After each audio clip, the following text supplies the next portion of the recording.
Hello, welcome back. Just a quick rundown of everything. Hi, I'm Valgan. I do Udon tutorials, Udon programming, and a standalone Unity dev. I'm currently working on a project that I can't quite tell you what I'm doing yet, but really excited to get it to a spot where I can show it off to people. But here on stream, we have been working on a flight game, or at least revitalizing an old flight game that a friend and I made forever ago for a VR Chat World Jam. Wilbert, hi, hello, welcome, welcome Lumilight, welcome. Yeah, so this project is quite the resurrection, honestly.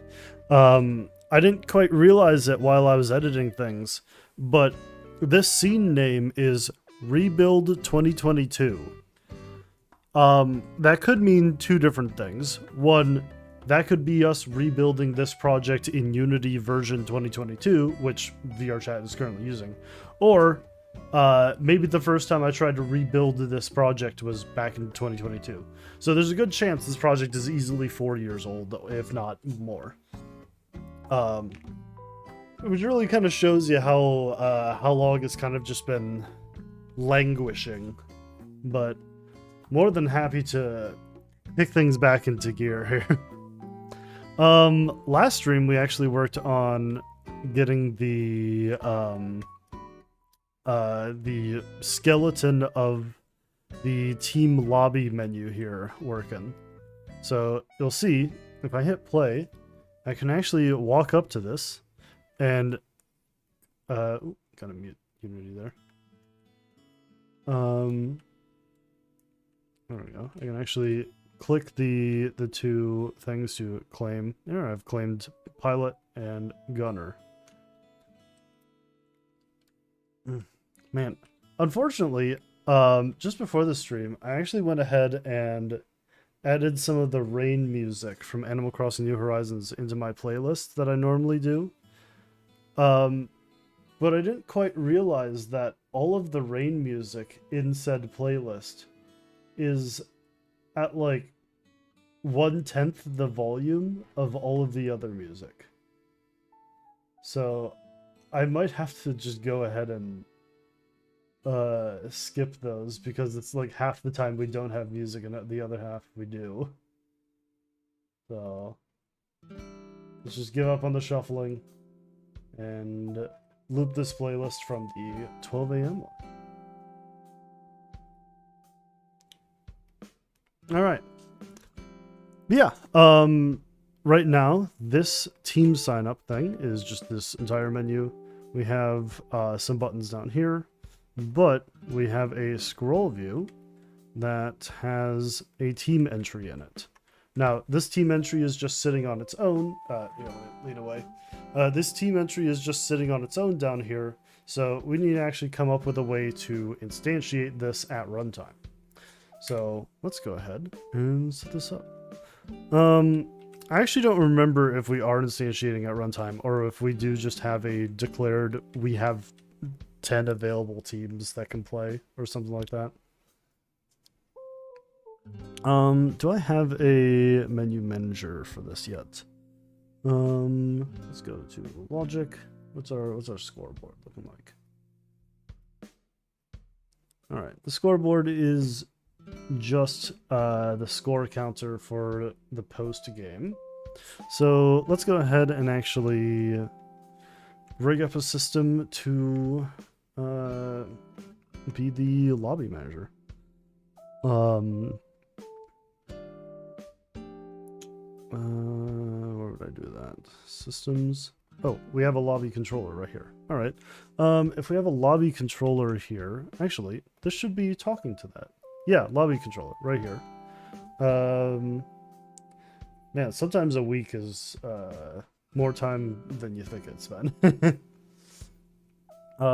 Yeah, so this just is hard-coded right now for 10 teams, which will change around in the future. It doesn't need to be that specific. But 10 is a great number to work with right now, especially this early on in the actual team building system. Um, is that Valgan the one that made stuff to help people out with Udon and other things in VR chat? Yes. We're actually working on some VR chat stuff right now. I have an old game world we're bringing back. I'm working on. But yeah, usually these streams are me having a overarching project that I'm working on and kind of talking through with. But if at any time people have any questions or want any help with stuff they're working on, just let me know. Feel free to ask in or just post about it in the text chat. And I'd be more than happy to just spend some time filling with some stuff that you run into. I know I ran into in economy Discord for VR chat. Yeah, I am technically in the creator economy. It's been quite a while since I've really been involved in that, but yeah. As always, feel free to ask any questions you like. For now, though, we are setting up our team lobby for this. Now, the lobby consists right now of 10 teams, and each team is a pilot and a gunner. So one person flies the plane, the other person shoots all of the targets that are sitting around them. So we just have these that we're calling right now. At the moment, we're going to start by rigging this up as the local player is the master of everything, and then we'll pair it up with the correct stuff for properly having some networking rigged into it. So when we got that stuff set up, we need a way to how do we want to what do we create team app? Okay, so let's see. How does one do team logic? Do you use player object data, or what's your method? Well, this stream is actually largely going to be answering that question. The way that I've basically set up most of this is there's a global or a synced vector2 array with team IDs, and the X is the pilot user ID, and the Y is the gunner user ID. And that just corresponds to the VRC player API player ID, which works really easily for this because 0 is a value that's never used, meaning the first player starts at 1, and if you make a new vector2, you don't have to populate everything manually with -1s to validate it as unset. I've been wanting to make a map of some people since I remember an old VR chat map where stuff is falling down and you reach around 50, you beat it, and there was a hard mode to hit high rounds. Let's make a map like that since it was around 2018, 2019 VR chat was great. Gotcha. Yeah, so just kind of avoiding falling stuff coming down and hitting people. I've seen a couple ideas at that. I think Jordo has one that's, I don't remember what it's called, but it's like the trash room or whatever, and just like giant things are being tossed around and tossed into the trash. I don't remember what it's called though. I think it still works. It's just a million network synced objects, so you're always going to have some struggles there.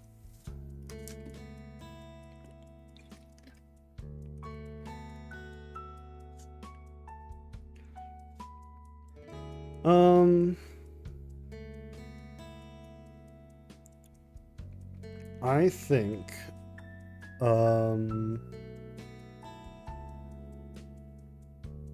okay, no, I am going to change a little bit of this. I'm not going to lock it to 10 right now, but I will give us a max team count value that we can work with. Look int max team count, and we'll just set this to be 10.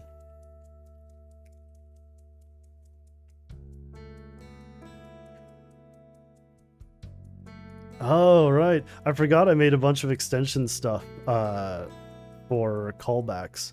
So this data list here on team info updated is a fake subscribable callback system. So I just have a bunch of extension methods that treat data lists as a list of callbacks for things. So you can subscribe, you can unsubscribe, and you can invoke it. This version doesn't have any parameters that get passed with it, but you could easily just make a version that takes any amount of parameters for it and then work with that.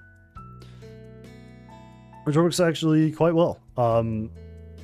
With this infrastructure laid out, it makes it really easy for me to just manually subscribe to stuff.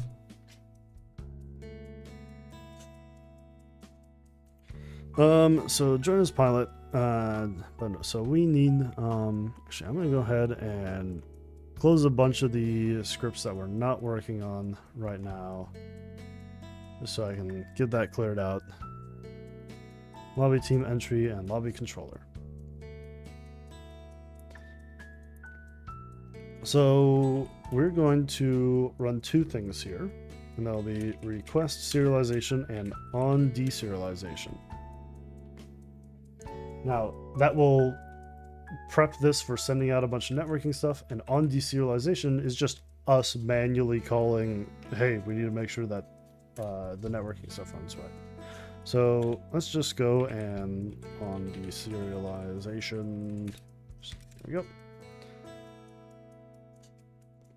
What we're looking to do right now is have a public bool local player is in game. We'll give that a public get and a private set, since we don't want this being set by anything else. And we'll set that to be false, and we'll loop through all of the team IDs. So for each team ID, we need to get the local player thing. Okay, what do we got? Game state callback. Yeah, we'll just cache the local player here.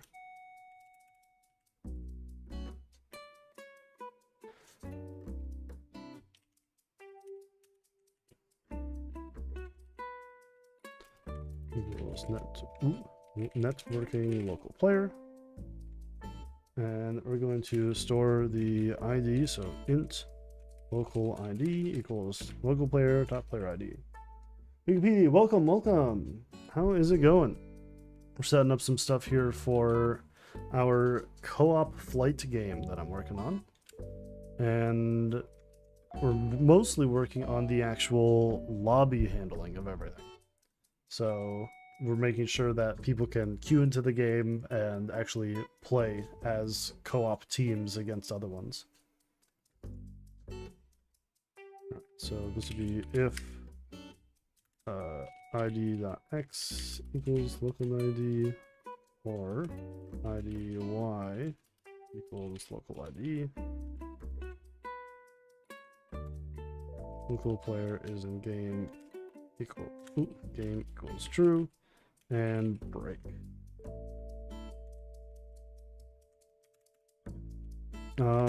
Sure, yeah, we'll do the math approximate. Otherwise, float comparisons, it's not huge on those. All right, so now anytime that someone joins the game, we revalidate that the local player is in fact in the game by checking to see if they're in at all. Now, us having that allows us to do a few more things. So we can go into here, and we don't need to be in our systems folder. We'll actually be in our user interface folder once it compiles. There we go. So let's have a new C# lobby window. because this will largely manage the state of the UI while it is displaying the lobby.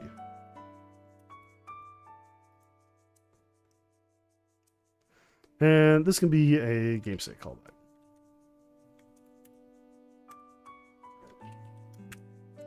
There we go.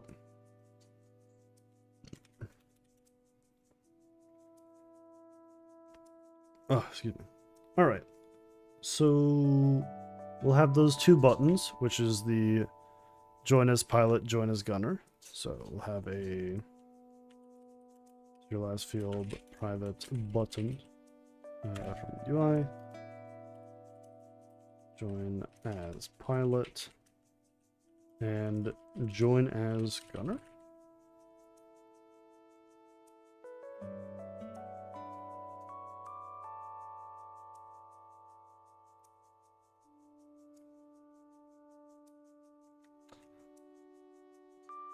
I think we can run on team info updated in on deserialization, I think. Yeah, because then it'll properly handle it. So lobby window, we'll just have this subscribe to that. So enable. We need our lobby controller. Game set callback doesn't have an implicit thing for lobby controller. Let's go ahead and add that. I don't think we'll do it here though. I think we'll just give it here. So this field, private lobby controller, lobby. If you got a working door in a small world, do you need to use mixed instead of baked for the lighting to look right? Honestly, I would largely rely on light probes rather than, because my understanding is mixed lighting really doesn't actually work as well as you'd probably hope it does, and I've personally avoided using it whenever possible. I really like working with fully baked lighting, usually using the bakery light mapper, because it gives you a couple extra features and some stuff. And oh my god, it runs so much faster if you actually have a NVIDIA graphics card. Actually, it doesn't run if you don't have an NVIDIA graphics card, which is not great. But yeah, I would definitely look into light probes instead for getting the lighting to work on your door correctly.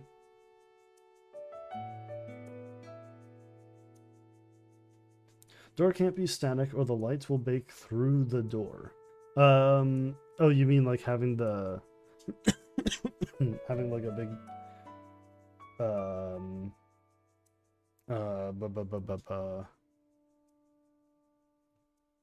oh, so like if your door isn't static, you mean there'll be like a big square of light through it? Yeah, lighting is one of those things that I do just enough to know what to do on my projects, but not enough to give great recommendations. What you can probably do is have a cube that sits where the door is, that's light map static, but tag it as editor only, so that when you actually go into play mode or you build for VR chat, it removes that blocker cube that you used only for light mapping, and then your door can move freely.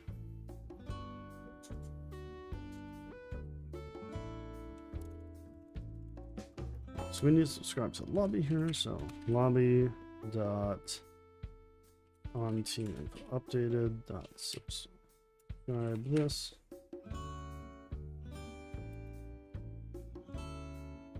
And I need an event for that. So void on team info updated. Name of on team info updated. And in on disable, we will unsubscribe from that.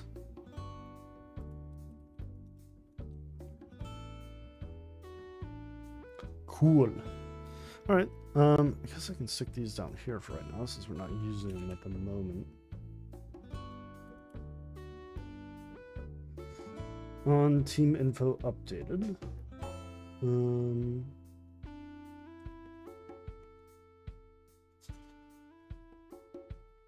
I guess we can rename that actually, since we're no longer doing it on team info update. We're doing it actually on what's it called? On network state update. There we go. Let me just rename that here quick. Then I can give you an answer here.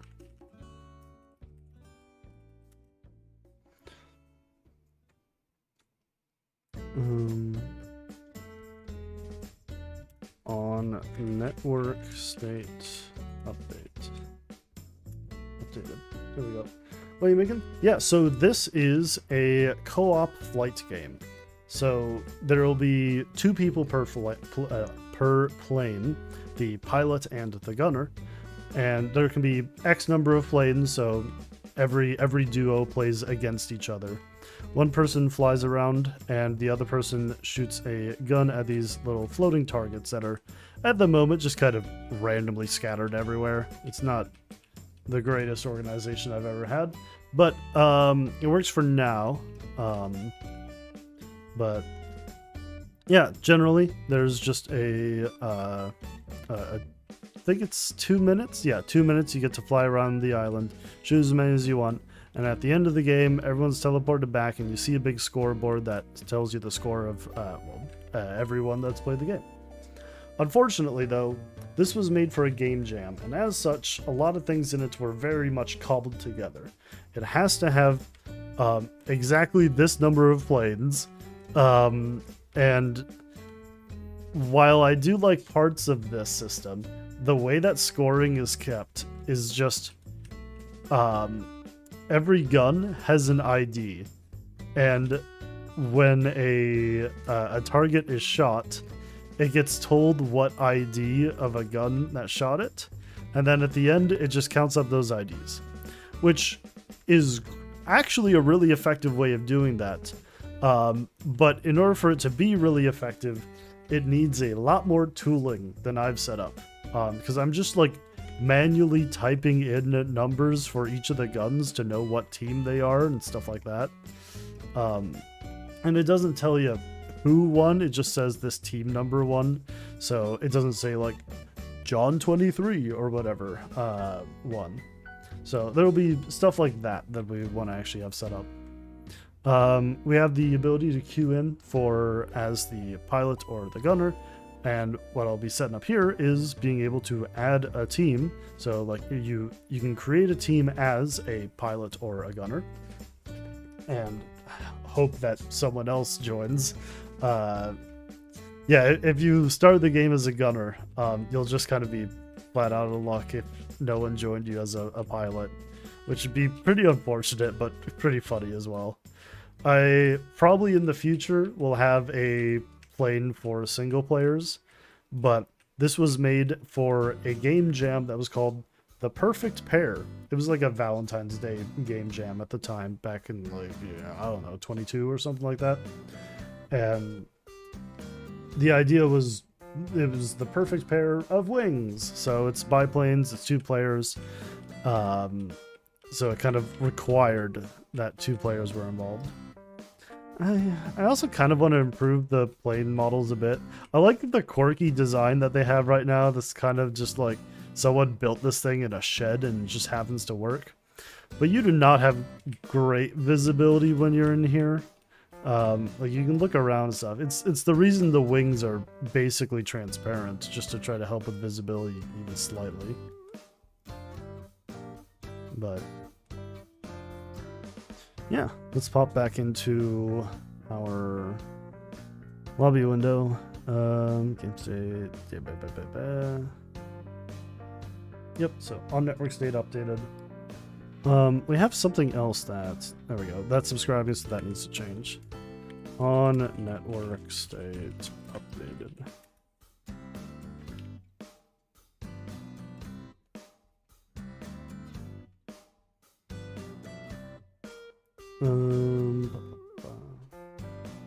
Adjust some stuff here. Okay. So now that we have this, we need to know which state the game system is in.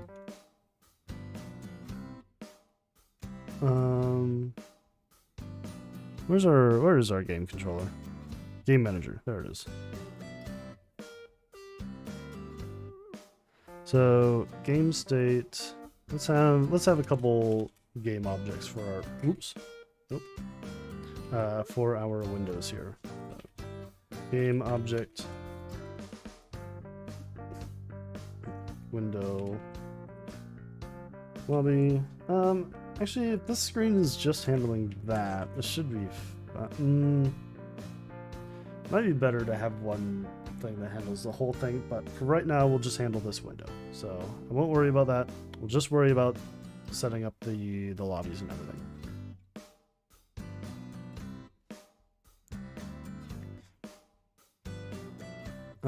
Okay, so instead of join as pilots, we'll have create as.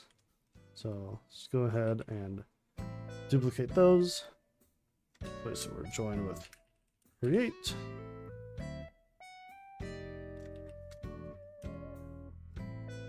Alright, and now we need to do some team checking. So team IDs, yep, max team count. So if we're creating a team as a pilot, we need to check whether or not the team is valid. So if max team count, team IDs.count is greater than or equal to max team count, return. We should probably make these try events. So make these return bools.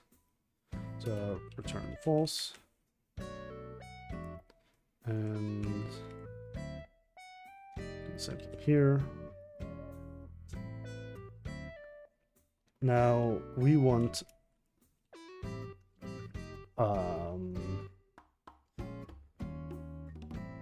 how do we want to do this?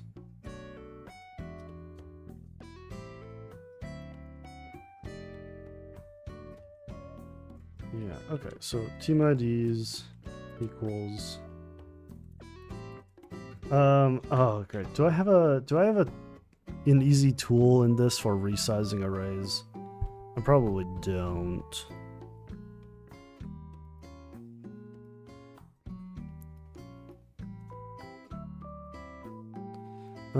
Do I have Varnian's tools for resizing arrays? Is that a thing that I have, like, just on my computer?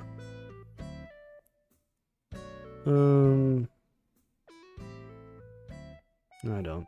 Oh well. Let's do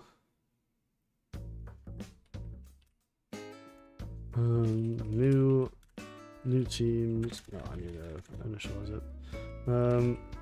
Just do array new teams equals team IDs dot length plus 1. Now we array dot copy. Yeah, there we go. Source array team IDs, and we'll pass that to new teams. What else is this needing? Length. Okay, in that case we'll store that. So int team count equals team IDs dot length plus 1.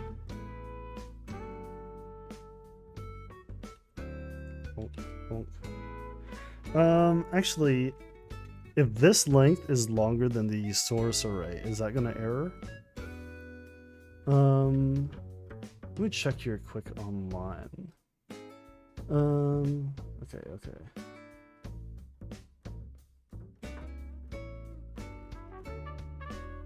copy int destination source index.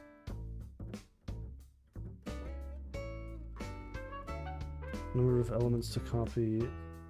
I don't know. Argument exception length is greater than the number of elements from source. Okay. So in that case, we don't need to put the new ID there. We put the new count there. We put the old count.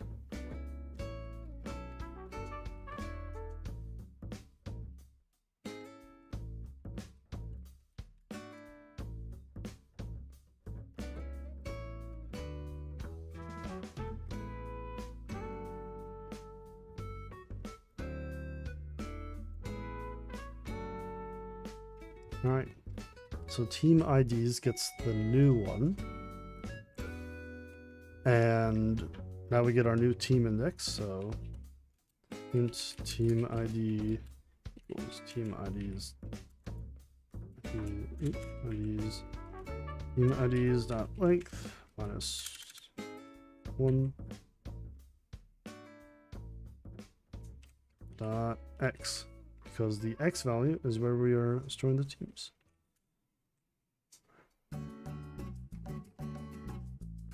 Wait. No. The X value is where we're storing the pilots. We're right. Okay, team ID is just that.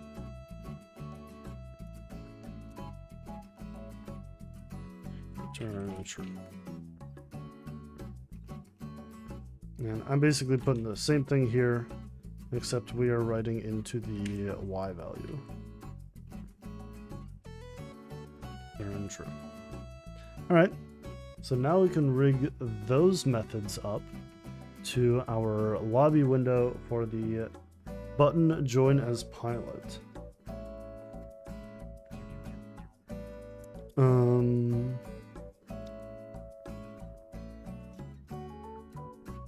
Yeah, okay. Do we have team IDs as public? Okay.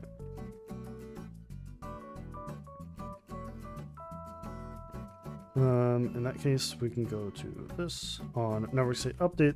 The main thing we actually want to do is make it so you can't press these buttons once people have once there's enough teams. So button join as gunner dot interactable, that's it. Bool max team count hit equals, we'll do lobby dot team IDs greater dot count greater than or equal to lobby dot max team count. And realistically, I think we can put that in our lobby thing here.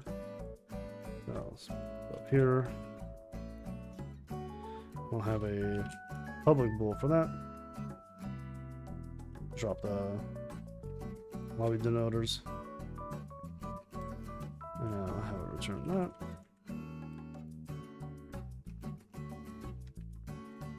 that. Is max team count hit? Reached. So we'll just do lobby dot that.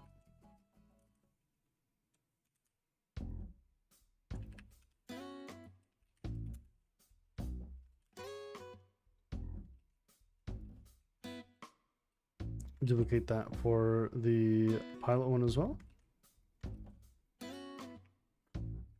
And otherwise, we're going to need some methods for join as pilot and join as gunner actually being called. So we'll do public void join as pilot pressed, this is a button, and public void join as gunner pressed. Give this the used implicit attribute, which just lets our editor know that these functions are being used, because otherwise we're just calling them from, well, a button. So there's nothing actually telling our programming ID here that that method is actually being used. Okay, so this needs to tell the lobby to try create as. Oh, there we go. And this isn't join. These have to be create. Okay, there we go.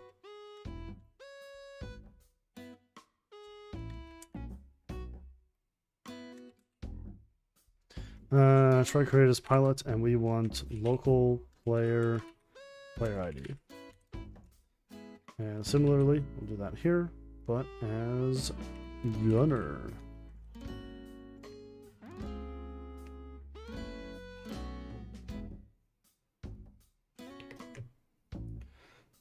Now, we have a single entry for our lobby team entries here that's actually sitting in the scene, but we need to actually instantiate these for the amount of teams that we have. So we'll have a serialized field or a private lobby team entry prefab.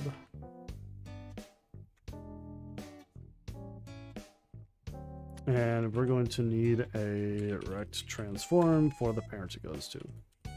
Team entry list container. There we go. Let's go ahead and make a list for these. So we'll have a private data list entry list. Just initialize that here.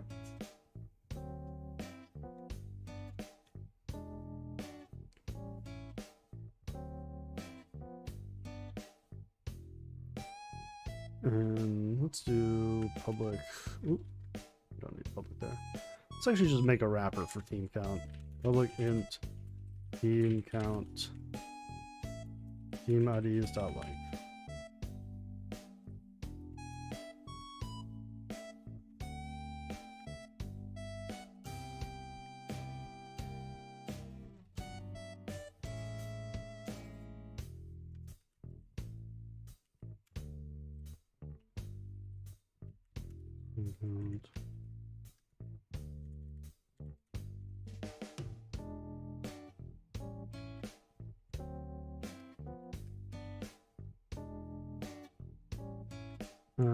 Let's give us the get private set. Also, it doesn't really need the private set because it's already being initialized here.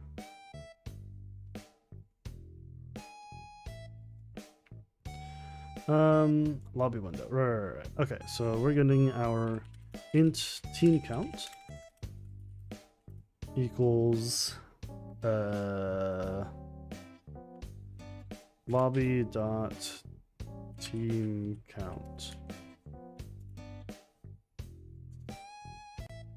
and from there we check to see whether or not our entry list is bigger or lower than that, bigger or smaller. So we'll do while entry list dot length is less than team count, and immediately after that we'll do a while entry list dot count is greater than team count. So if someone leaves, we actually haven't set up a way for someone to actually leave a game yet, so we'll have to fiddle with that. So here we will instantiate a new entry. So we'll grab that. So do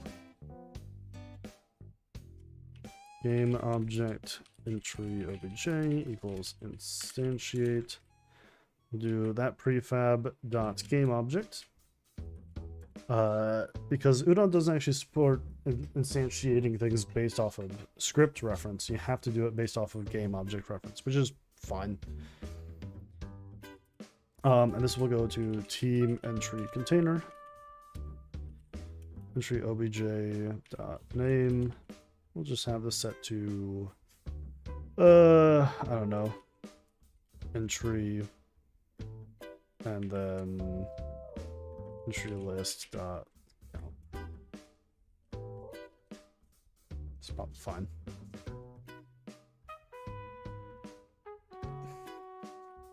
Then of course we need to actually get the component from it. So lobby team entry equals entry obj dot get component lobby team entry, and append that into our list. Entry list dot add entry. Now, if someone leaves, our entry count will be greater than team count. So we need to start kicking people out or kicking entries off. So we'll just start removing things at the end. So lobby team entry equals entry list not like count -1. I think that's -1 is the one that gets you the ending. Yeah. Or is it? Do we just have the dot last? No, we don't. Dot last is from link. So get that as a reference. Pass it in there. Yeah. My programming ID here is recommending that we do the _1, which is the last index expression, but Udon doesn't support that. So we're just doing entry list count -1. And once we have that, we'll do destroy entry.game object. There we go. And entry list.remove entry. Probably do that before we destroy it. So this should always keep us up to date with the correct number of teams and data for it.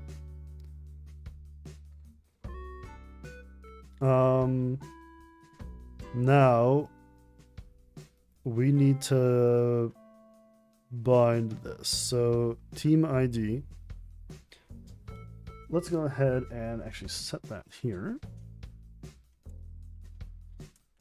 That'll be entry.team ID.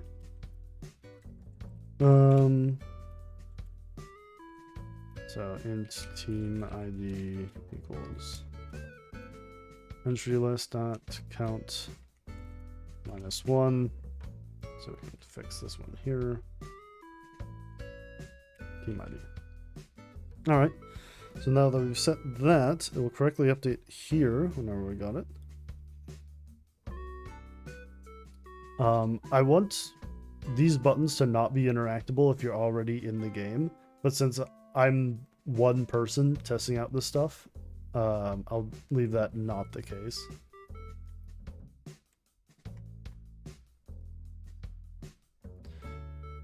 I can make it really easy to remove in the future though. Lobby.local player is in game. So that's the thing that I this will be an or. There we go. However, I don't actually want this for now, so we'll just comment that out.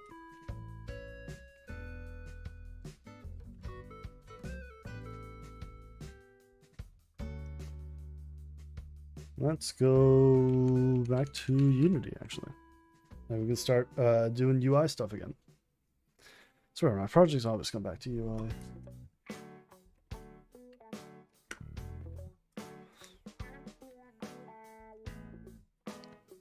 Excuse me. Prefabs. We want a UI folder. Do team entry prefab.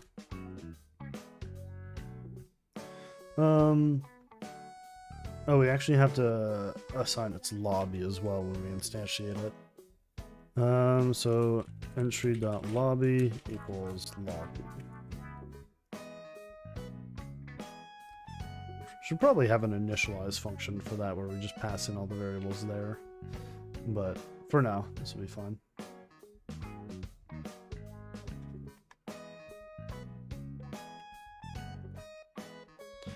Alright, team sign up, lobby window. Alright, create as pilot, create as gunner. Right now there's just button and button 1, so that'll have to change. And team entry prefab. So I should be able to, oh, right, we need to actually rig the buttons up. So we have the buttons here, but we need them to actually talk to our page, which needs to be create as pilot pressed and create as gunner pressed. And we'll just paste that into both and create as gunner pressed.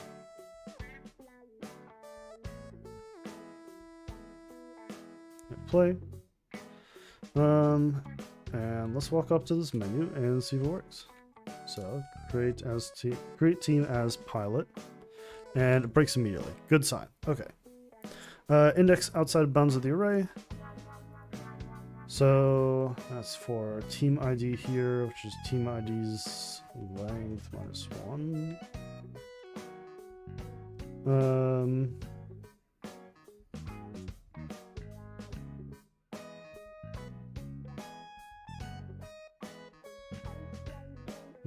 Is this not a spot you need -1?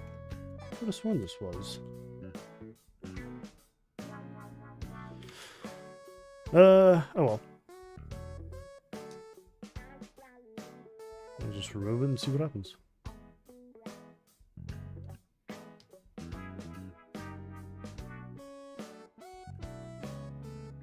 The +1, -1 of array index stuff is one of those things that I think I technically know, but every time it comes up, it's just slightly more of a hassle than I want it to be.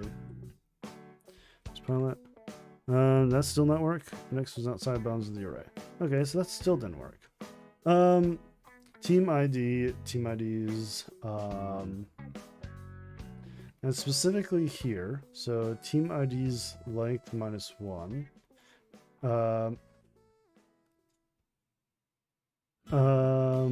Oh, okay. I need to reassign. Okay. Team IDs now equals new teams.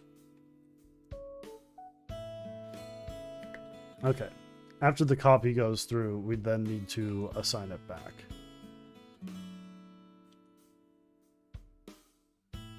Yeah, that makes sense.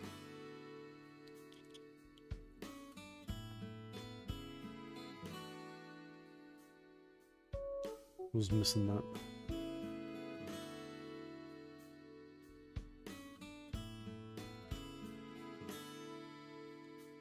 Should probably move the spawn closer to the menu. Alright. Okay. Cool. It spawned the team, but it did not put me into it. And clicking on it errored. So join as pilot team ID. Alright, let's see what this is listing as its team ID. Come on, UI. There we go. Let me click. Entry -1. Okay. Lobby controller is also not set, which doesn't sound right.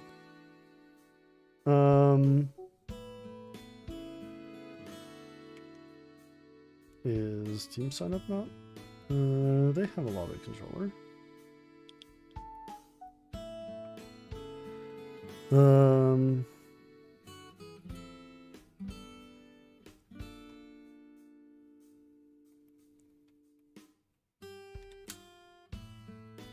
Yeah, okay.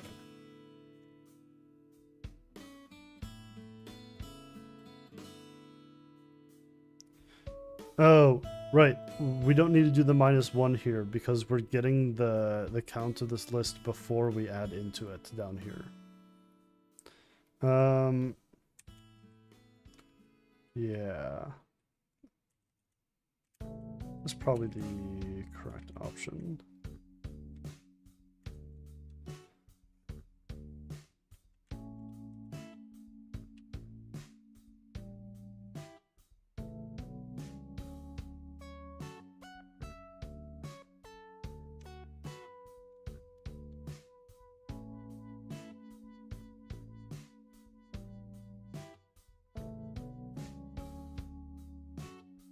Yeah, okay.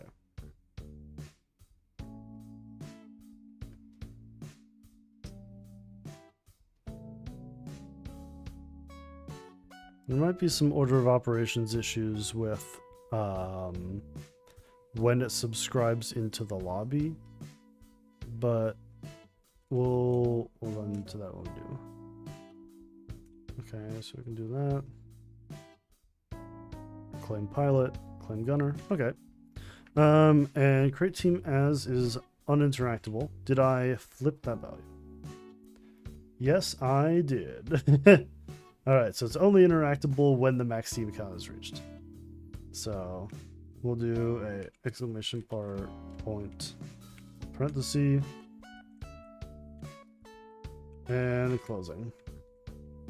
The only reason we have the parentheses is so we can add the local players in-game thing in the future.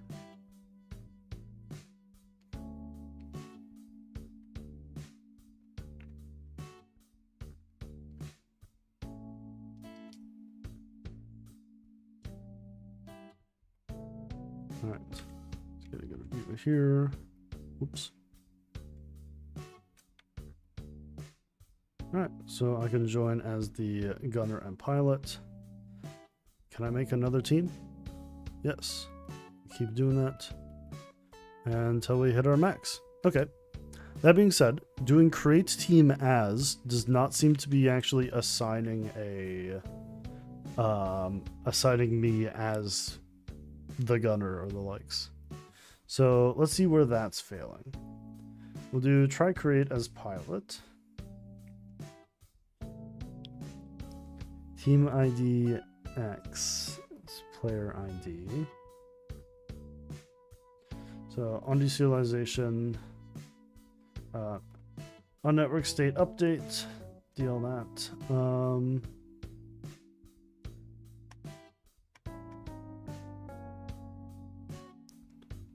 Should be running essentially the same code here. Though this is a -1, I want to check something quick. And I'm gonna freaking find the VRC world and move it a bit closer. There we go. Oh right, the respawn location is its own thing. Let's move it up here. And for testing, I want spawn radius to be 0, but in release, I want it to be 5. All right. So now that we got this here, let's go ahead and create team as pilot. Okay, yeah, so it's assigning me into the one before.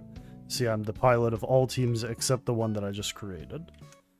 So let's go ahead and remove that -1.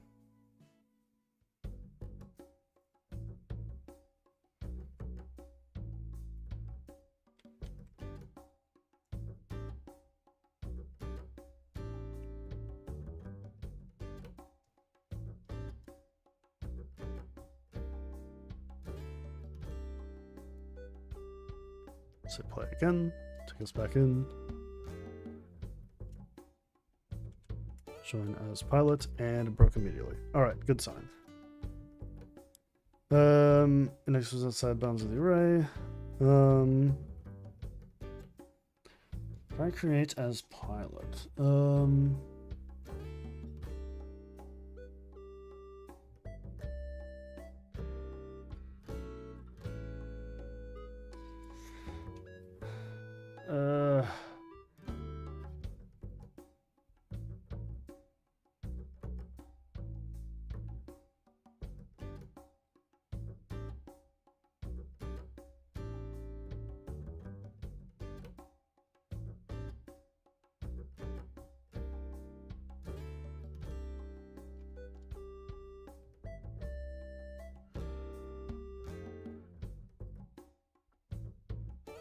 Maybe I'll just do some 2 data list stuff. Yeah. Then I can do all of my actual handling in data lists and just store the synced data in But data lists don't implicitly support vector 2s. Okay.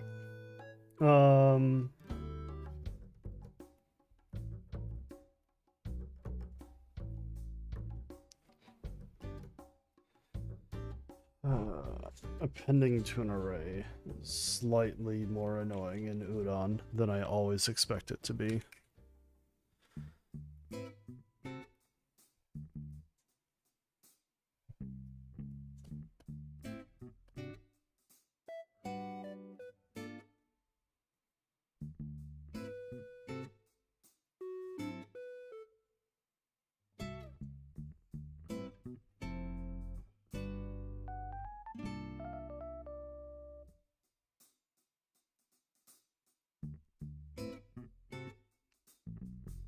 All right.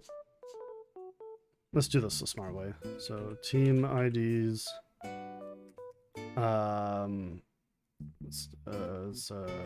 team IDs at length minus 1 equal dot y equals player ID. Let's just do that.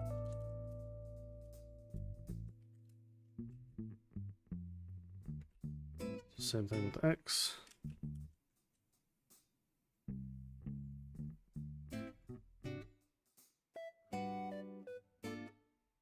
And by this point, team IDs.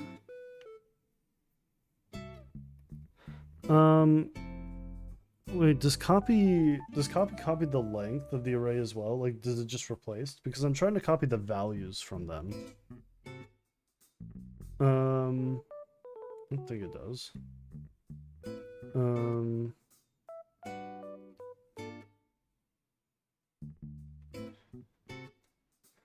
Copies a range of elements from one array to another and performs typecasting and boxing as required. Copies a range of elements. The length and indices are specified starting on a given destination index. Yeah, that should be fine. Okay.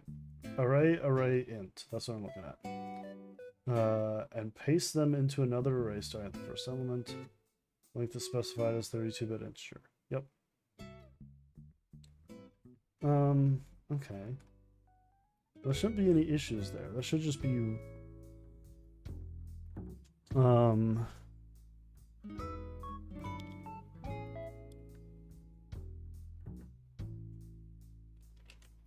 yeah, it's gonna be borked if I do this, but let's just see what happens.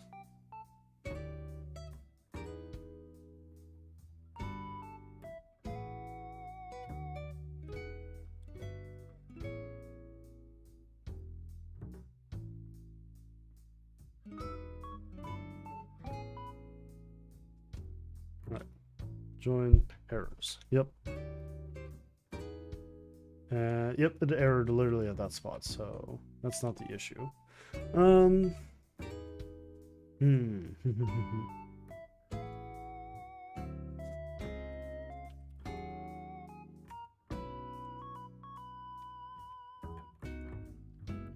I guess what I'm looking to do is clone. Do we need utilities dot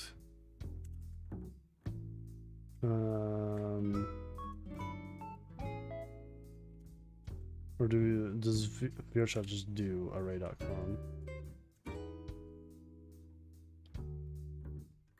Okay, we'll do new teams equals team IDs dot clone.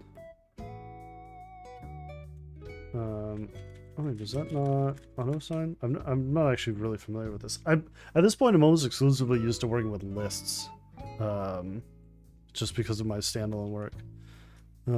Array dot clone. Oh wait, I actually need the array. Team IDs dot clone.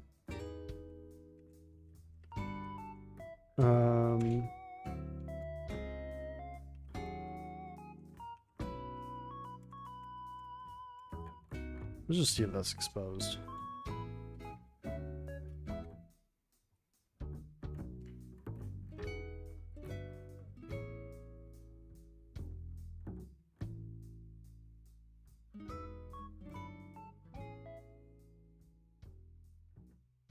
Alright, no complaints from Unity.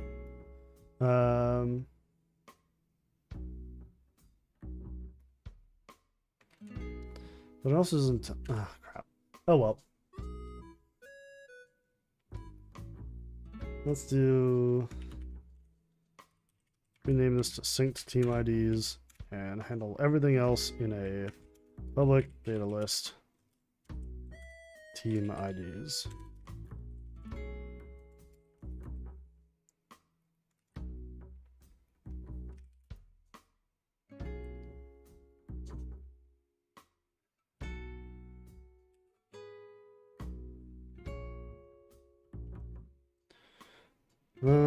Okay, so we'll do that.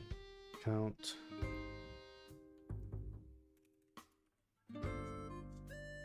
And new data token of new vector 2. And this will be team IDs length. Wait, no. Join as pilot, so this is player ID and 0.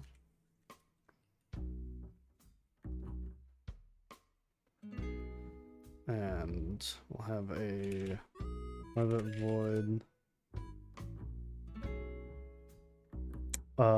send networking.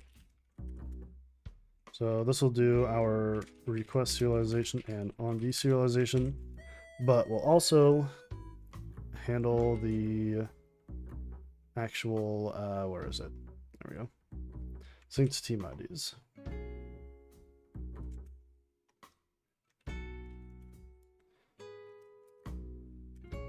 And this will be team IDs dot length for int I team IDs count sync team IDs I equals team IDs dot team IDs I dot reference and cast that as our vector 2.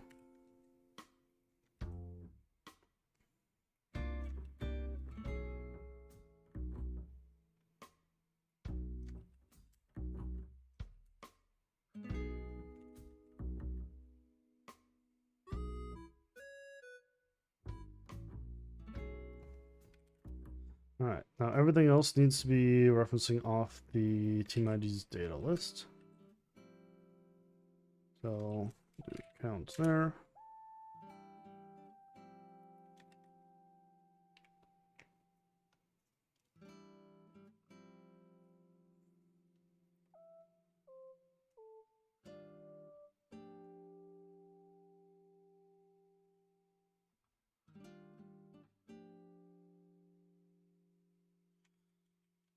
Or, I guess everything can largely be that.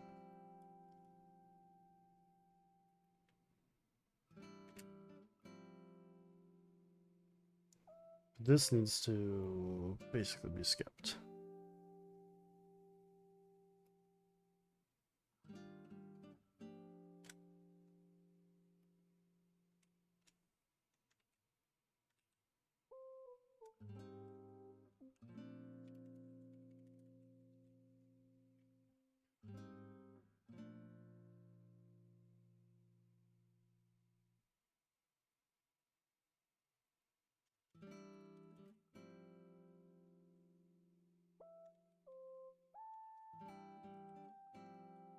Okay.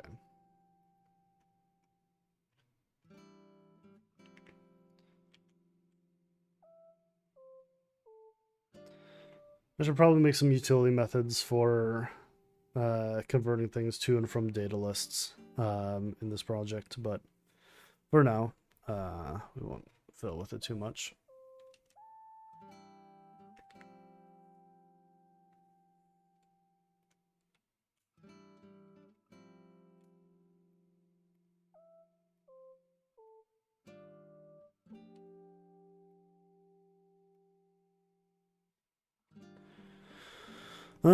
This is still acting up. Let's see here. What's acting up about it? So let's look at our lobby here. Sync team IDs. gunner. So here we have 8 fields here. We have 8 here. And this last one isn't up to date. So there's an order of operations thing happening here.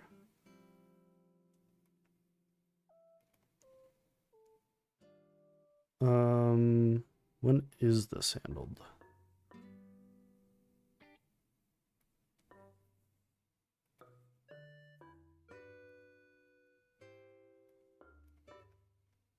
Okay.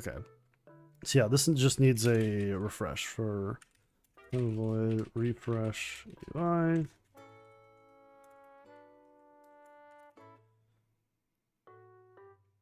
Move all this down here. Refresh UI, and also call this during a proper init thing that I mentioned that I should do, but here we go. Public void init. So we'll have lobby controller lobby and int team ID. Lobby will equal lobby, team ID will equal team ID.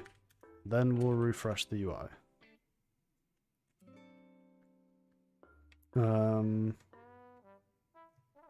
These don't need to be public anymore, so go ahead and set them to be private.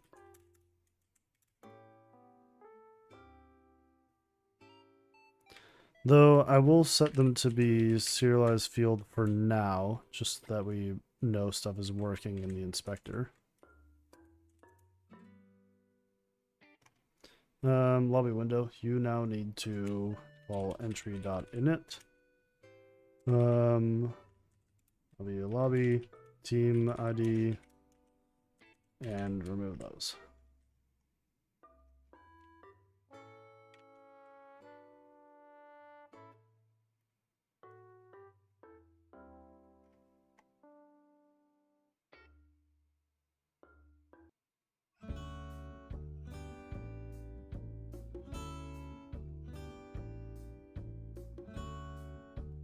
Alright, back in Unity, we should be able to hit play.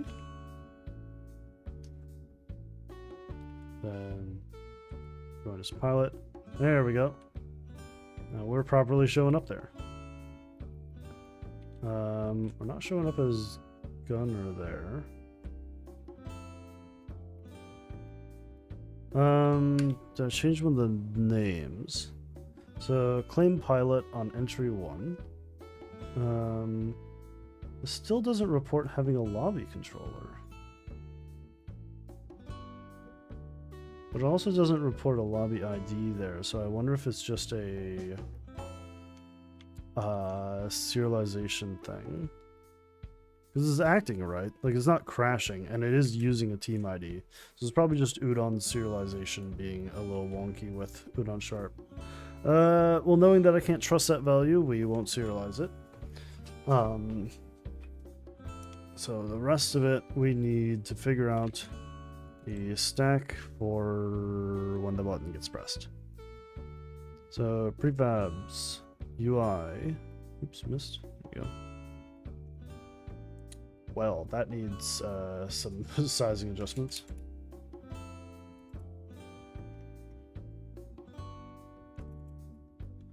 All right, so you call claim pilot on that. Claim pilot, so lobby join as pilot. Ah, okay. So send networking now wipes that out. So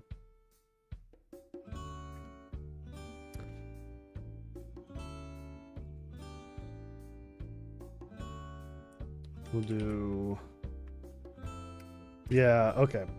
We should do some utility classes here, actually. It's a great way to work with that. Data list, utilities.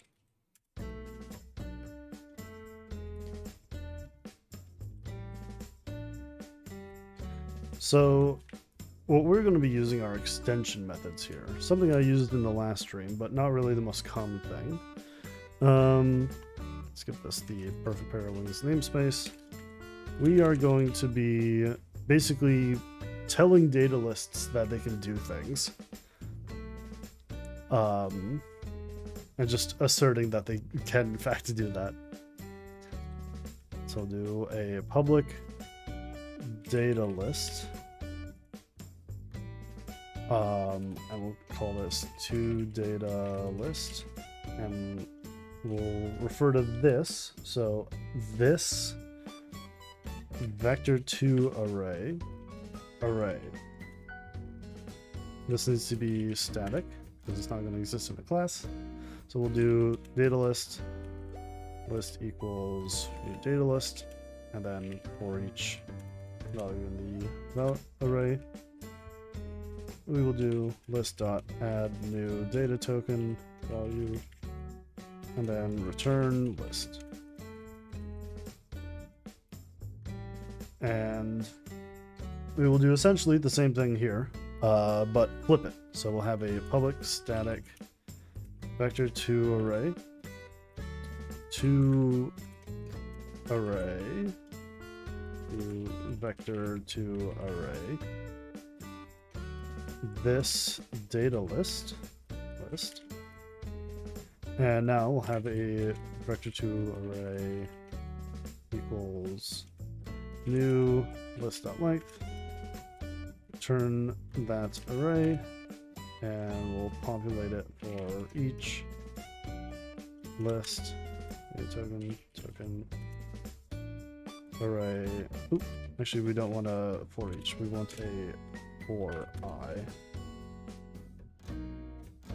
Array I equals token.reference, and cast that as a vector2.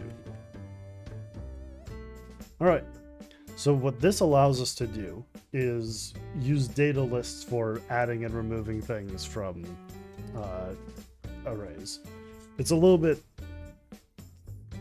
stupider, I'll be honest, but it means that we can drop this.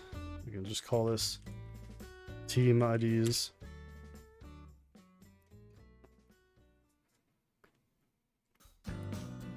We'll do length, and we'll do data list teams equals team IDs dot to data list. We'll do teams dot add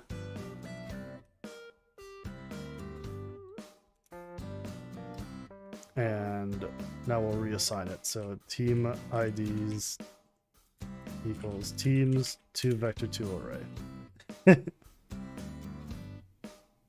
That lets us get rid of this whole middleman management stuff.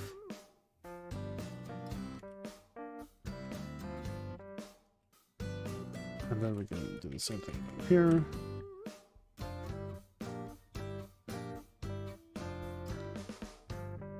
Perfect. Feels a little silly whenever I do that, but honestly, at this point, I'm just asserting that doing things in Udon is always going to be a little bit sillier than doing them in native C#.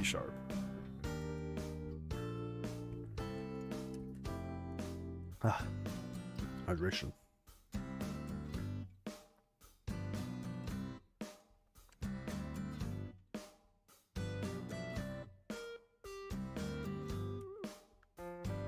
Alright, join as pilot. Perfect. Puts me in as pilot. Join as gunner. Alright, stuck me in as the gunner.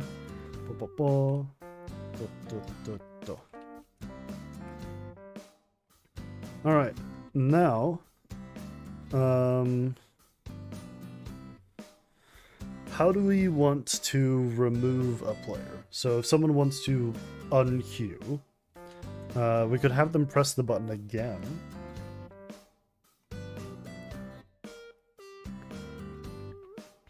That's actually probably the easiest workflow for that. So join as pilot. If teams IDs team ID.x equals team ID, Nope, player ID.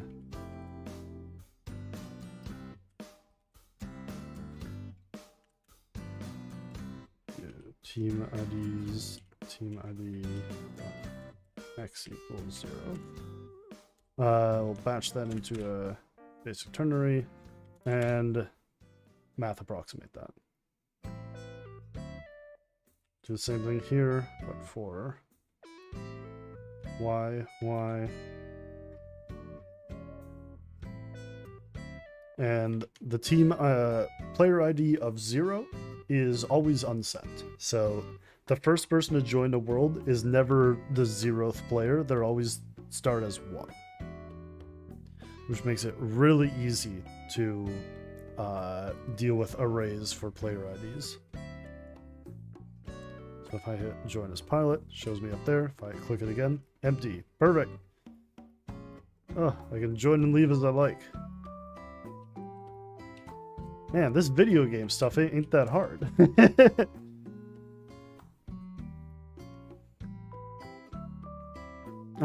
Cool. Well, that's actually most of the lobby stuff handled. I guess from here we need 2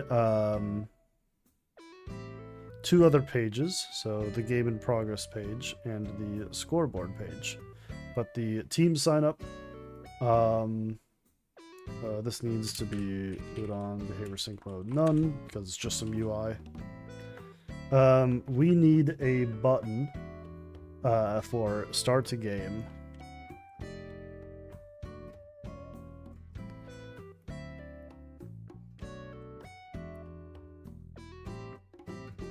So let's just move this up a bit. And we will make this prettier, don't worry. We're just getting the functionality of everything first.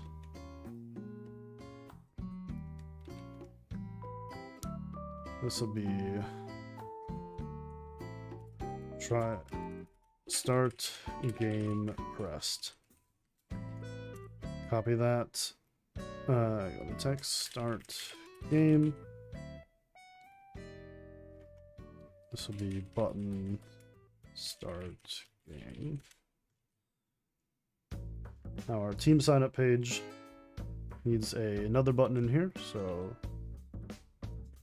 button start game.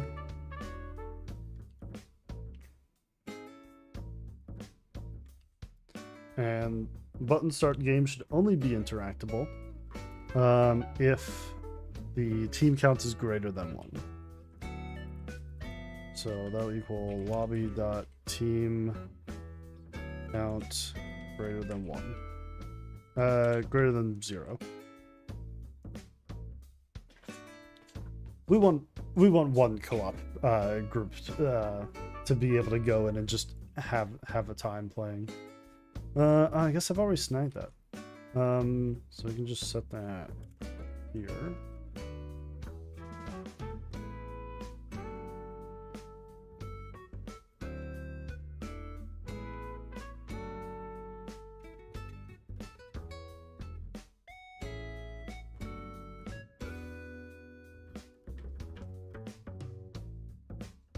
Button start game, pop that in.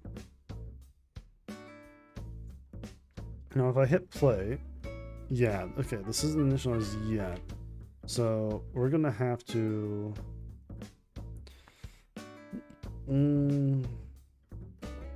how do I want to do that?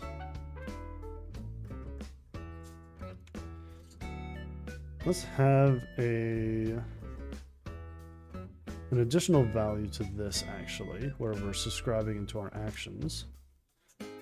Bool run on subscribe. Default that to false. If run on subscribe.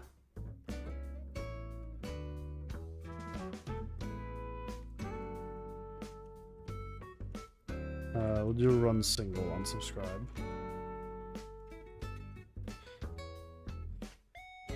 Run single on subscribe. We'll just do yeah, we'll just do behavior, send custom event, event name. That way. I'm going to handle some initialization for some of this. So where are we running this? Lobby window. There we go. Set that to be true. Run single and subscribe.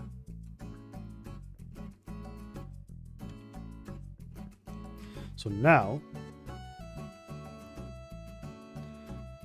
we should go in, and this button should be unclickable. There we go, perfect. We cannot start a game if there are no teams. But if I hit pilot, we can start a game. Yippee! Alright, now we need the start game button to actually do something. Alright, so let's have a public void start game pressed. And they'll be used implicit. Now we need a reference to our game manager. Because the game manager does have a start game action. Here we go, start game. Manager, game manager, there we go. Start game.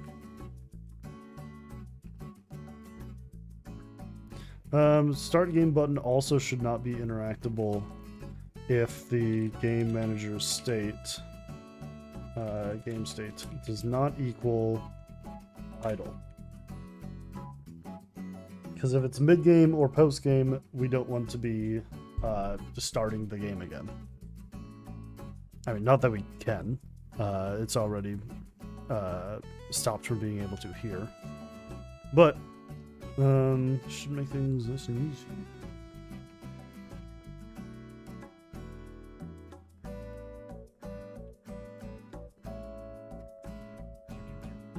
Well, I don't have the music playing in this, but it does seem to be... Yep, okay, yeah, the game is properly started. Each plane has a proper countdown for all the stuff. But, as you can see, anyone can get in any plane. We now need to start tying the planes to the actual teams, which should be easy enough.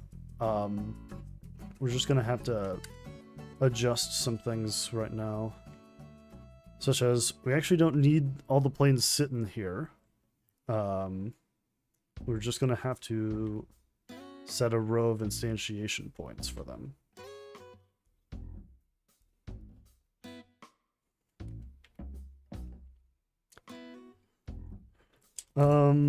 But that's not the first thing that we need to do, I think. Where is it? That might be. That might be fine. Alright. Biplane Team 0. That can just be renamed to biplane. References, time volume. Alright, we just use Object Sync for that. That's fine. Object Sync is great for floaty stuff like, well, a plane.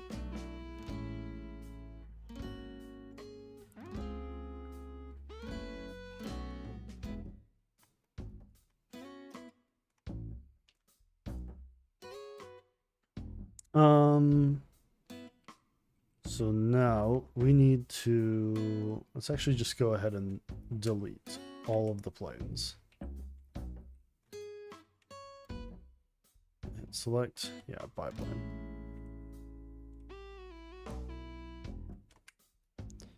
Let's start putting in some spawn points. Spawn 1.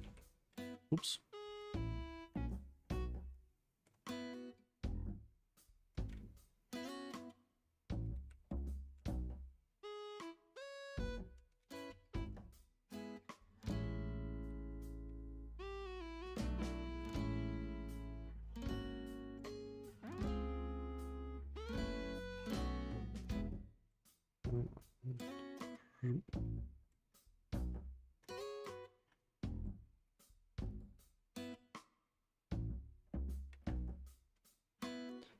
I'm going to name this spawn parentheses 0 so that I can properly get it to duplicate correctly.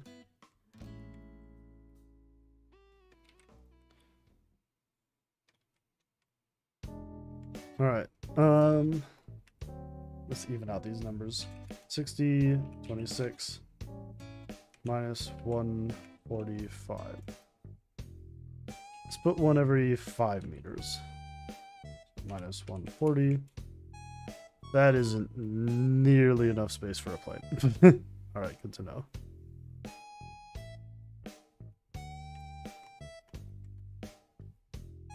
Yeah, they're clipping at that distance. All right, good to know. Planes are more than 5 meters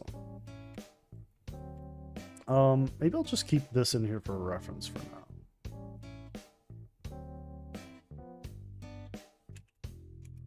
Every 10 meters, yeah, that'll work fine. All right, minus 45, minus 35. Oops. Minus 125. And I keep this up.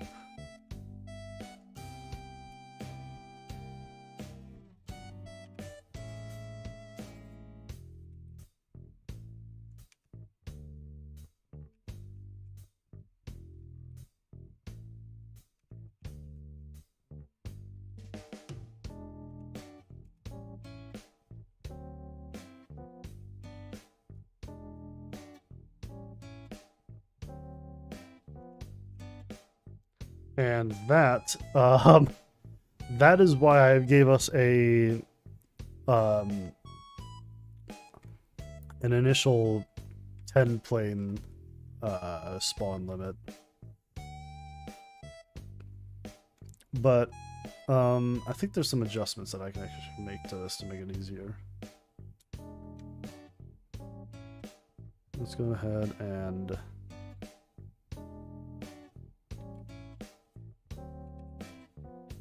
pivot, global, snap.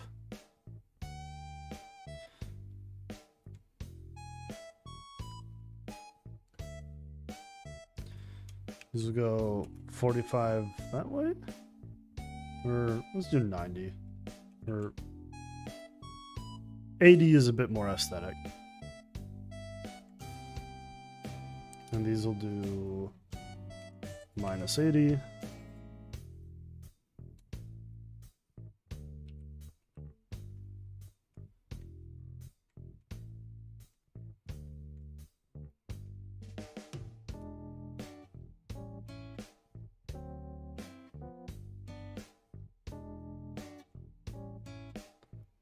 There we go. Now we can hypothetically do more.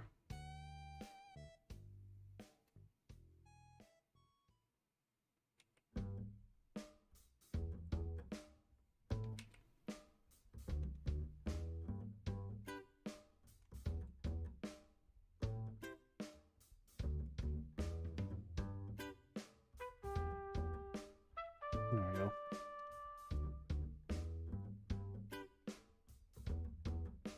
Ooh, there we go. He's freaking out on me every time I reorder the hierarchy.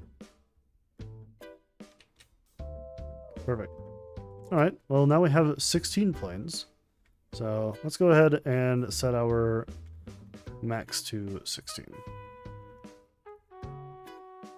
Lobby controller, max team count, 16.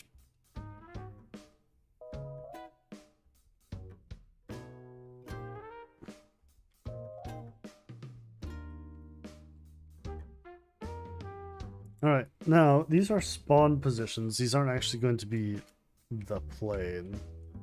Also, it seems we clipped them underground a little bit.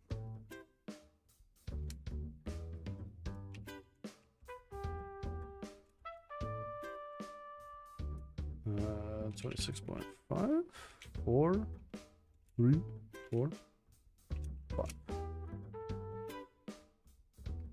Yeah. I kind of like these junky plane models that are just like, oh yeah, our wheels are balls. Okay, yeah, this totally works. It's like, oh yeah, we have a girder connecting the back tail fin thing to the fuselage. Yeah, this thing's an absolute mess, but I like it.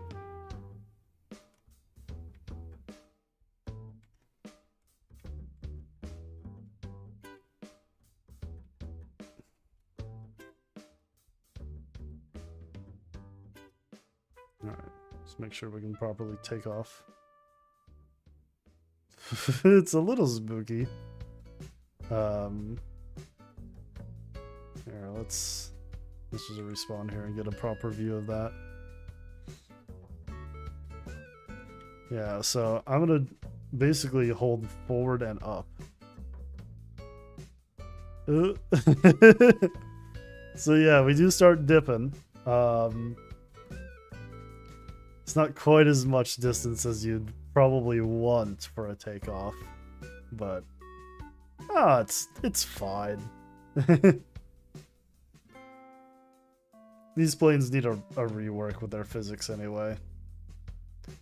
They're just kind of weird to control. I'm not a huge fan of it.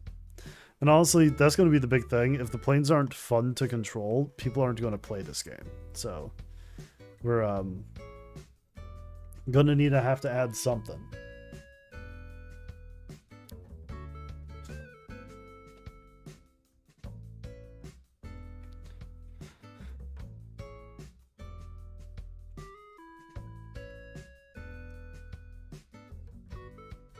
All right. Well, at this point, we can go ahead and delete all the planes.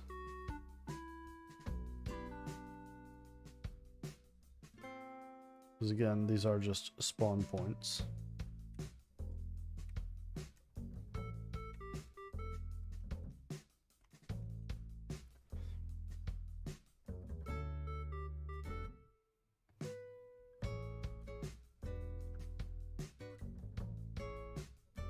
I think we'll want a plane controller.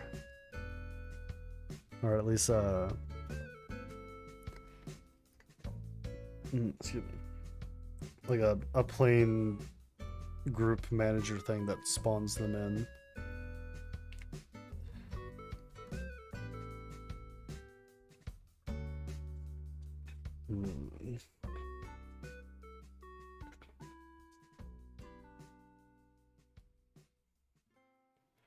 How do we want to handle that?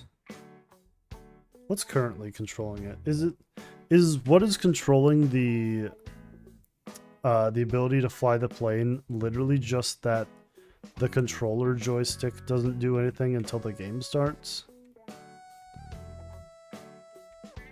I think the plane is also a kinematic rigid body up until that point.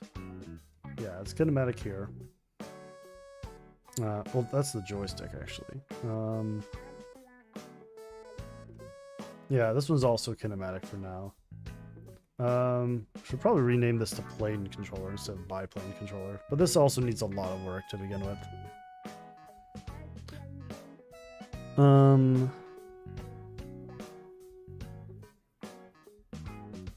Yeah, oh my god, so much of this is just...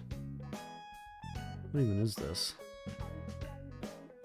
When using gun grip to force the position of the controller in the right spot, it inverts the controls only in the editor. I don't know why, but that's why round for joystick is negative. What?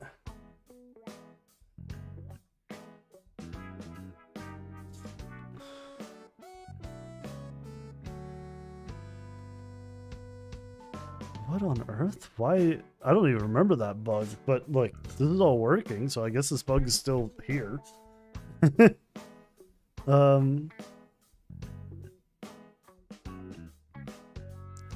We're using gun grip to force the position of the controller in the right spot.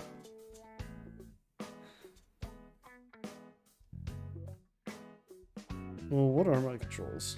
Okay, yeah, it's just moving it.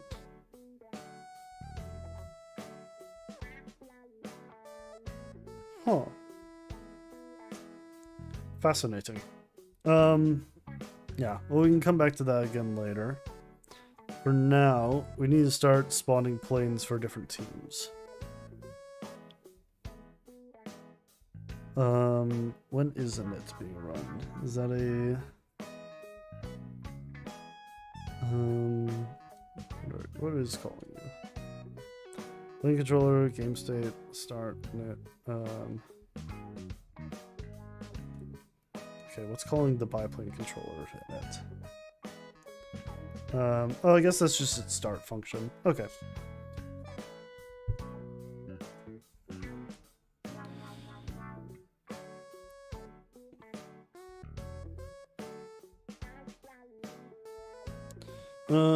In that case, we could probably pool the airplanes. And we can probably get away with just using VRC object pool.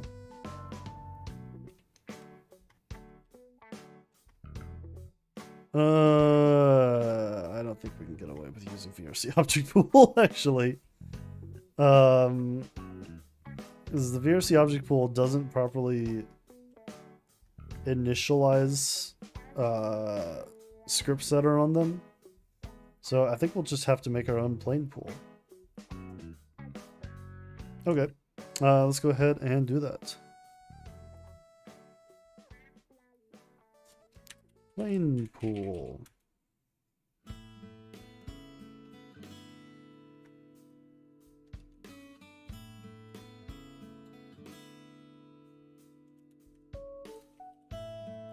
Food on behavior sick mode, none.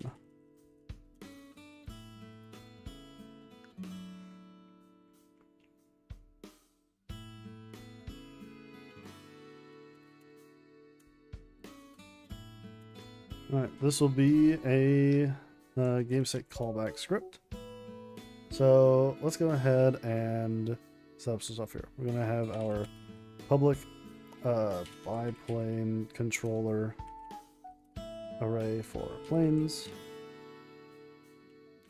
This doesn't actually need to be public. Let's make this serialized field private.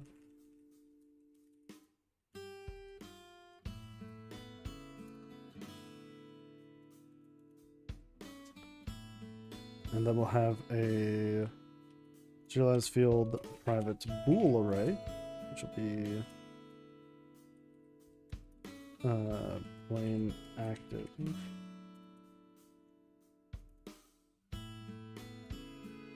Let's do our init method here. Init doesn't actually need to be public, so we can make that protected and drop the underscore. And let me just go through and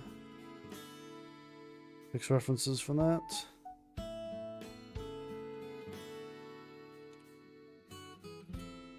This is one of those things that this was made so long ago, I don't think I knew what protected was. Oh, wait, this forces an init callback for everything. Okay. Crap.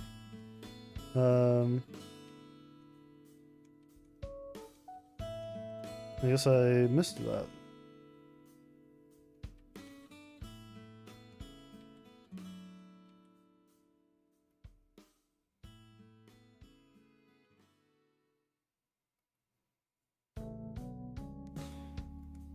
Okay.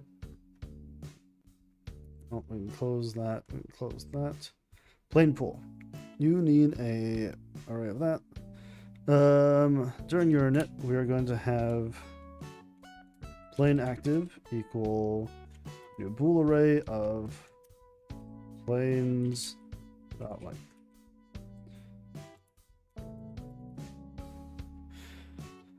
So we're going to do a public biplane controller get. No. Public bool try get. And this will have a out for biplane controller.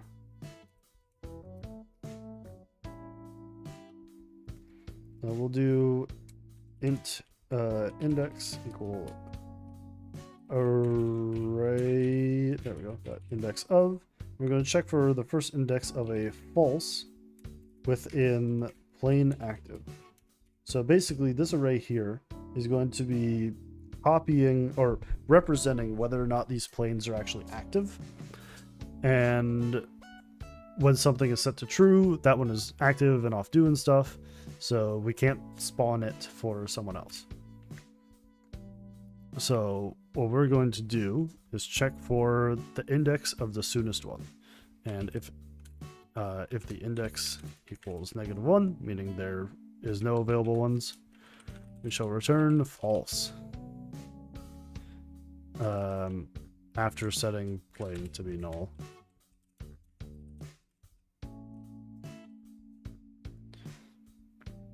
Otherwise, we shall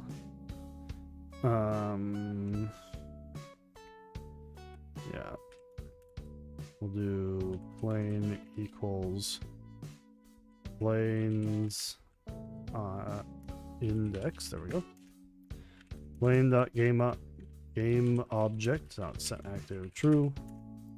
Return plane, and right before that, we'll do plane active index equals true. And we'll have a public void return. And this will take another plane controller. Int index, I'm going to do the exact same thing here, but we're going to pass in plane and into the planes array. If index equals -1, debug log warning, plane is not part of the pool. Call this game object as the reference for that, and return. Otherwise, we will do plane.game object set active false, and plane active index, there we go, equals false. So we can do try get in order to get a plane from this pool, and we do return in order to put a plane back into it. So where are we going to actually use that? I guess our game manager should be the thing that has the reference to the plane pool. Let's do plane pool.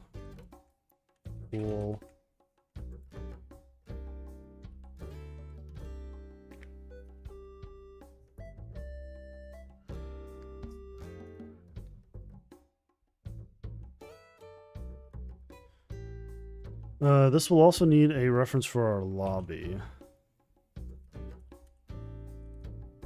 Lobby controller. Lobby. More important than the plane pool, so let's put that up top.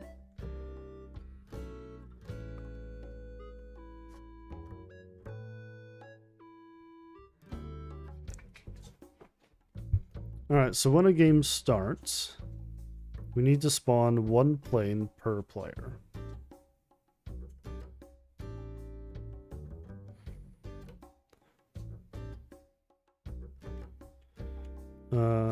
So on deserialization. Oh right, I'm not using on deserialization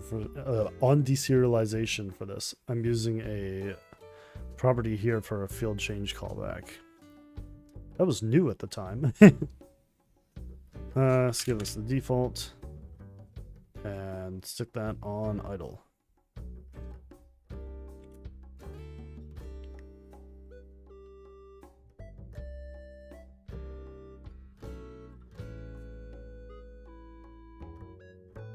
Heyo, welcome.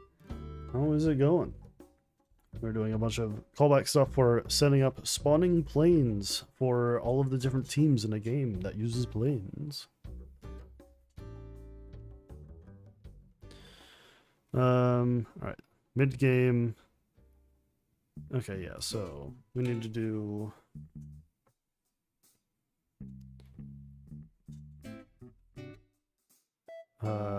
10 or so try gets. So yeah, okay. Game manager. Int team count equals lobby.team count.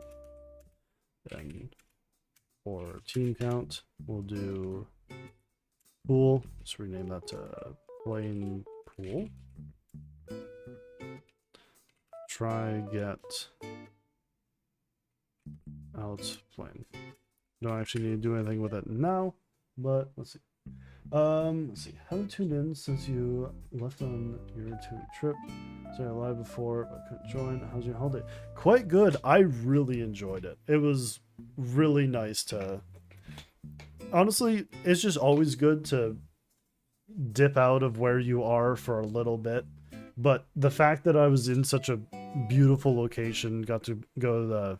I mean, we went to a friggin' natural hot springs in the mountains for a little bit, and my God, was it just a absolute joy of a trip. I really appreciated it, and I love the I'm very happy that I got to take that break. It was well needed. Thanks for asking. Yeah.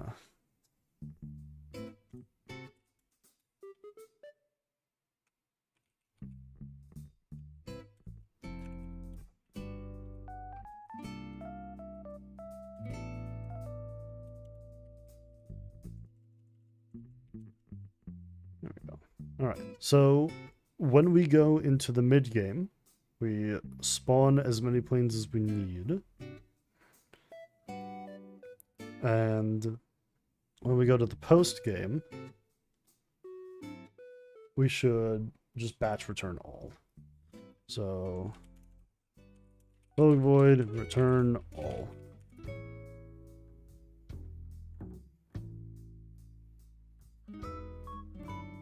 So yeah, we should do for each planes.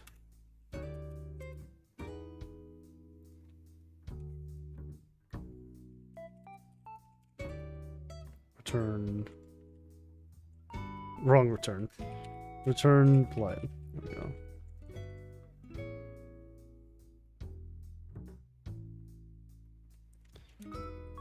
Alright. Plane pool. Turn all. And honestly, probably a good thing to actually no, let's not return that in the post game. Let's put that into idle. Yeah, we'll put that there. Because post game is like a 5-second period of your plane having paused. What are we developing now? Yeah, so this is a ancient project that I'm trying to revitalize called Perfect Pair of Wings.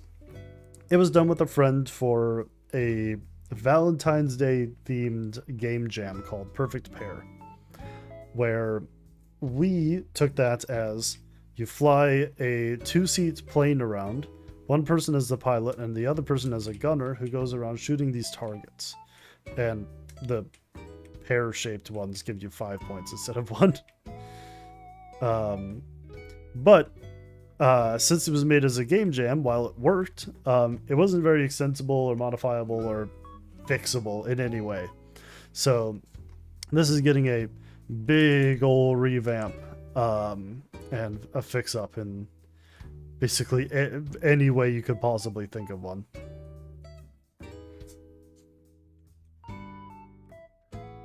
But yeah, we're really needing it. So let's do spawns.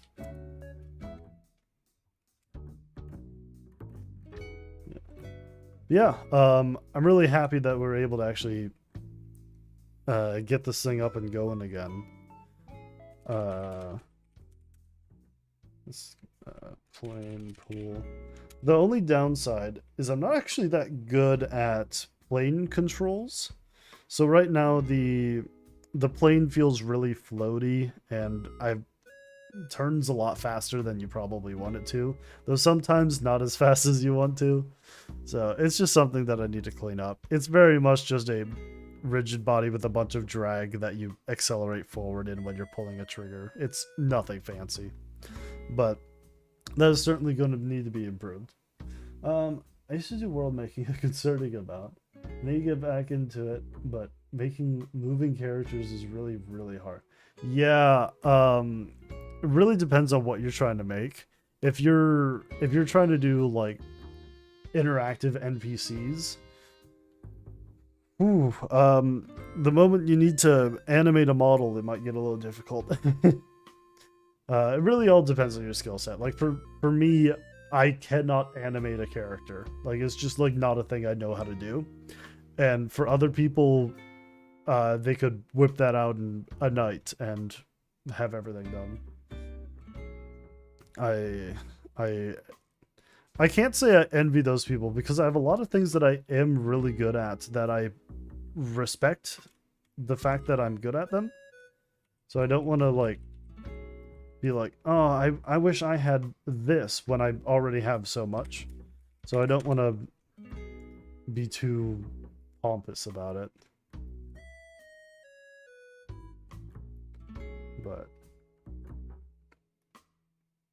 yeah, I'm happy for the skills that I do have right now. The NPC I'm thinking of is like the ultimate Dooms character. So the animation is just change of material after X amount of time. Sure.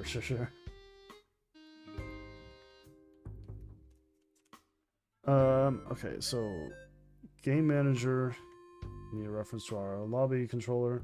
That menu needs to be smaller. And the player pool. I know these are happening behind my head here. Actually, I think what I used to do is just put the VRC content window right here.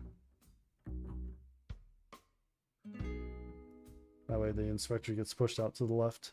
There you go. You can probably see things a bit better now. A bit better now that we were in our last 8 minutes of the stream. A little unfortunate, I'll be honest. Okay. So if I hit play, and if I join with 2 teams, 2 of these planes should be turned on. They'll still be down there in the void, but all right. Pilot, gunner, start game. Okay, we got 3 planes on.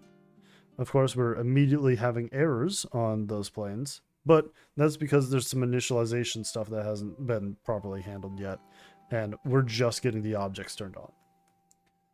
The way the enemies are animated with 2D sprites rather than 3D models. Sorry, I said half the same. Oh, shush. No worries.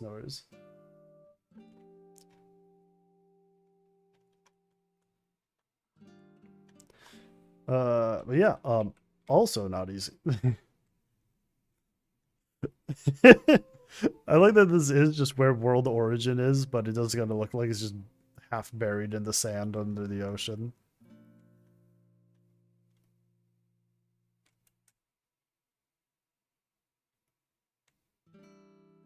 That's funny.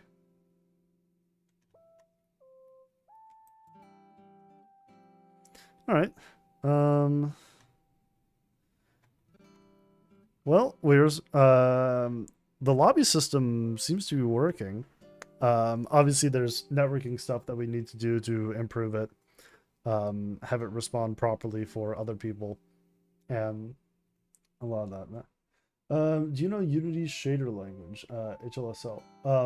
I know that HLSL is the shader language. I do not type shaders, unfortunately. Honestly, I've gotten really used to using like Unity shader graph or the Amplify shader graph.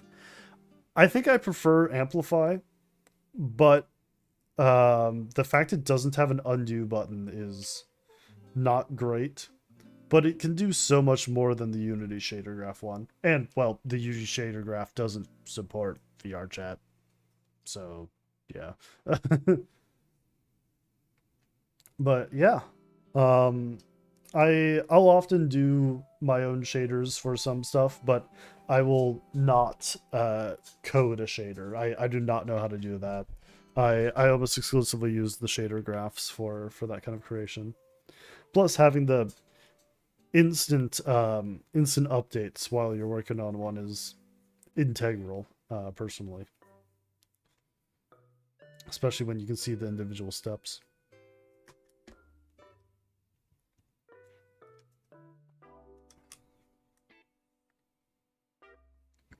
Excuse me. But yeah, honestly, I think here will be a not bad spot to stop. Obviously, we have all these errors from when the planes get turned on for the first time, but I think that is more than resolvable. In fact, that may even be for the best because it gives me a specific list of things that I need to step through. And obviously I need to, well, spawn the planes at the plane spawn positions instead of just in the ocean under the sand. But for the most part, yeah, I think this worked out quite well, all things considered. Where's the there we go. All right. Well, I absolutely look forward to working on this more next week. We've got plenty to work on, especially when it comes to actually networking the rest of it. But the core system is there. We can queue in, we can add ourselves to the lobby. Other people can come in and join as the gunner or the pilot, depending on which one that you've made a team with. And the idea is, excuse me. The idea is that it will spawn a plane at the start of the game and immediately put you into the station. You don't have to go running up to it and then sit yourself in the seat. But yeah, I think this will go quite nice. Nice work today. Yeah, as well. For anyone who's been working alongside and doing other stuff. But yeah, until next time, I guess. Great seeing you. Have a wonderful day.